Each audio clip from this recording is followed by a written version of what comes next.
तो यहाँ पे हम लोग देखते हैं कूलाम का नियम क्या होता है। तो यहाँ पे कूलाम के नियमानुसार किन्हीं दो स्थिर बिंदु आवेशों के बीच कार्य करने वाला आकर्षण अथवा प्रतिकर्षण बल आवेश की मात्राओं के गुणनफल के समानुपाती तथा उनके बीच की दूरी के वर्ग के व्युत्क्रमानुपाती होता है। तो यहाँ पे हम लोग को क्या कह रहा है, कूलाम के नियम से ये बताया जा रहा है कि कोई दो आवेश ले लेना है। जैसे कोई भी दो आवेश है हमारे पास, अब ये दोनों आवेश समान प्रकृति के भी हो सकते हैं, असमान प्रकृति के भी हो सकते हैं। तो इसके लिए हमें ये जानना जरूरी है कि जब समान प्रकृति के दो आवेश रहेंगे तो उनके बीच कौन सा बल कार्य करेगा, और अगर ये असमान प्रकृति के हैं, मतलब इनकी पोलैरिटी अलग है, तो इनके बीच कौन सा बल कार्य करेगा। तो देखिए पहले समझते हैं, मान लीजिए दोनों आवेश हम लोग का यहाँ पे इनकी पोलैरिटी प्लस है, दोनों समान यहाँ पे इनके पास आवेश है प्लस चार्ज।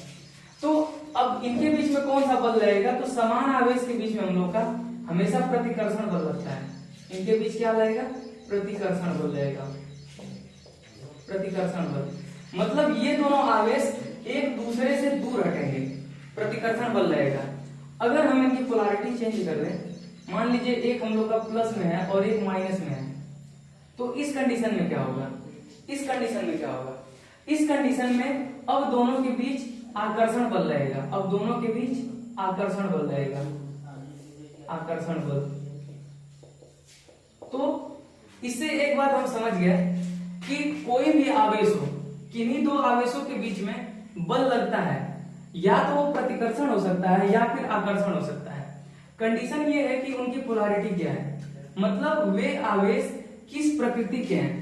समान प्रकृति के रहेंगे तो प्रतिकर्षण लगेगा, असमान प्रकृति के रहेंगे तो आकर्षण लगेगा यहाँ पे। तो इसी को देखते हुए कूलाम ने बताया कि यहाँ पर दो स्थिर बिंदु आवेशों के बीच कार्य करने वाला आकर्षण अथवा प्रतिकर्षण दोनों बलों की बात की जा रही है, या तो वह बल आकर्षण होगा या प्रतिकर्षण होगा। अब आगे कह रहा है कि ये जो बल होता है आवेश की मात्राओं के गुणनफल, यानी इन आवेशों का गुणनफल जो हम प्राप्त करेंगे उसके समानुपाती होता है। तो मान लीजिए हम इनमें से आवेशों का गुणनफल कर लिए Q1 Q2। अब ये दोनों आवेश या तो समान प्रकृति के होंगे या फिर असमान प्रकृति के होंगे। ये डिसाइड करेगा कि इनके बीच प्रतिकर्षण या आकर्षण बल काम कर रहा है। तो अब ये जो इनका गुणनफल आ गया, ये प्रोपोर्शनल होता है इनके बीच कार्य करने वाले बल के। ये यहाँ पे इसे हम लोग इक्वेशन 1 मान लेते हैं।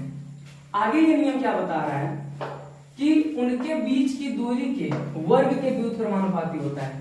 ये दोनों आवेश जो हम लोग यहाँ पे लिए हैं, तो इनके बीच कुछ न कुछ दूरी यहाँ पे होता है। तो इस दूरी को हम r मान लेते हैं। मान लीजिए इनके बीच दूरी r है। अब यहाँ पर जो बल काम कर रहा है, ये बल कैसे काम करेगा, मानिए कि ये जो है प्लस है और ये माइनस है, इनके बीच हम लोग को आकर्षण बल लगाना है। तो हमें पता है कि अगर ये आवेश जितने नजदीक रहेंगे आकर्षण बल उतना ज्यादा लगेगा, ये आवेश जितने नजदीक रहेंगे आकर्षण बल उतना ही ज्यादा लगेगा, और ये आवेश जितना दूर रहेंगे आकर्षण बल कम लगेगा, क्योंकि बीच की दूरी बढ़ाने पर आकर्षण बल का मान क्या हो जाता है, घट जाता है, और अगर दूरी को कम कर दे तो बल बढ़ जाएगा।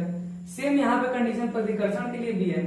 अगर इन दोनों आवेशों को नजदीक में लाया जाए तो प्रतिकर्षण बल यहाँ पे ज्यादा हो जाएगा, और यदि इन दोनों आवेशों को दूर करें एक दूसरे से तो प्रतिकर्षण बल कम हो जाएगा।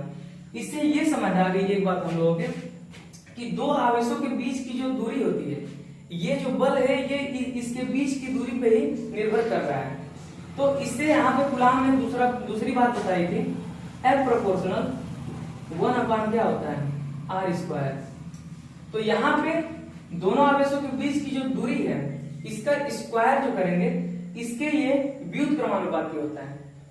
अब दोस्तों यहाँ पे समझते हैं कि अनुक्रमानुपाती और व्युत्क्रमानुपाती क्या होता है। अनुक्रमानुपाती का मतलब ये होता है कि अगर जिधर मुंह खुला हुआ है उधर की राशि का मान बढ़ेगा तो इसके सामने वाली राशि का भी मान बढ़ेगा। जैसे मान लीजिए कि Q1 Q2 का मान अगर अधिक है तो यहाँ पे इनका गुणनफल जो आएगा तो इससे हम लोग का बल का मान भी क्या रहेगा, अधिक रहेगा।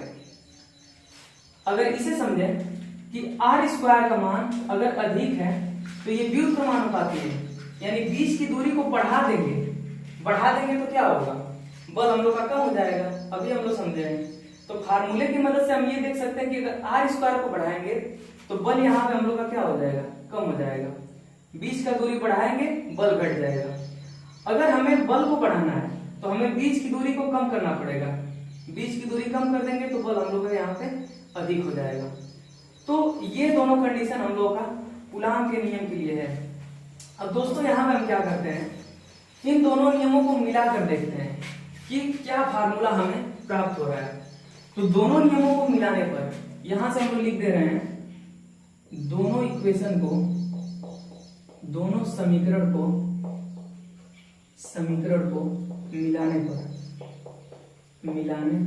पर तो दोनों समीकरण को मिला देंगे। इधर हम लोग का लेफ्ट हैंड साइड में f है और राइट हैंड साइड में q1 q2 1/r स्क्वायर है। तो इसका अगर हम लोग एक दूसरे से तुलना कर दें तो f प्रोपोर्शनल हम लोग लिख सकते हैं मिला करके q1 q2। f जो है q1 q2 के अनुक्रमानुपाती है और यही सेम चीज बीच की दूरी के वर्ग के व्युत्क्रमानुपाती है। तो हम यहाँ पे ये लिख सकते हैं f proportional q1 q2/r square. इतना हमें याद रखना है कि q1 q2 दोनों समान प्रकृति के भी हो सकते हैं और अलग अलग प्रकृति के भी हो सकते हैं। दोनों ही कंडीशन में बल काम करेगा, या तो आकर्षण होगा या प्रतिकर्षण। ये डिपेंड करेगा इनकी पोलैरिटी पे, इनकी प्रकृति पे। तो ये यहां से हम लोग को कूलाम के नियम के थ्रू f का वैल्यू मिल गया। अब अगर इस नियम को हम लोग आगे देखें, अगर प्रोपोर्शनल को हटाया जाए तो इसके जगह पे हमें कोई ना कोई कांस्टेंट लेना होता है। अगर हमें प्रोपोर्शनल हटाना है तो उसकी जगह पे हमें कोई कांस्टेंट मान लेना पड़ता है। तो मान लीजिए एक यहाँ पे कांस्टेंट इस्तेमाल किए हैं q1 q2 बटा में r स्क्वायर। अब दोस्तों यहाँ पे कांस्टेंट k का यहाँ पे क्या काम होता है, कांस्टेंट k क्या करता है, यहाँ पे कांस्टेंट के वैल्यू में जो भी कमी होती है या जो भी इसमें एरर आ जाता है उस वैल्यू को कंप्लीट करने के लिए हम लोग यहाँ पे कांस्टेंट वैल्यू लेते हैं। और ये कांस्टेंट वैल्यू यहाँ पे एक डिसाइडेड वैल्यू होती है, ये एक निश्चित मान होता है जिस वैल्यू को हम लोग यहाँ पे पुट करते हैं। तो आइए देखते हैं कि k का वैल्यू क्या होता है। तो कांस्टेंट k को हम ये भी लिख सकते हैं k बराबर 1/4 पाई एप्सिलॉन नॉट, और इसका वैल्यू होता है 9 × 10⁹ न्यूटन मीटर स्क्वायर पर कूलाम स्क्वायर, प्रति कूलाम स्क्वायर। ये होता है हम लोग का इस्तेमाल k का वैल्यू। अब अगर हम चाहें तो इस इक्वेशन में k की जगह 1/4 पाई एप्सिलॉन नॉट इसको भी पुट कर सकते हैं।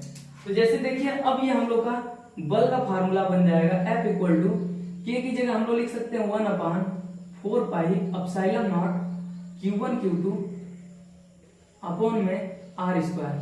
तो ये हम लोग का फाइनली फार्मूला बन के आ जाता है।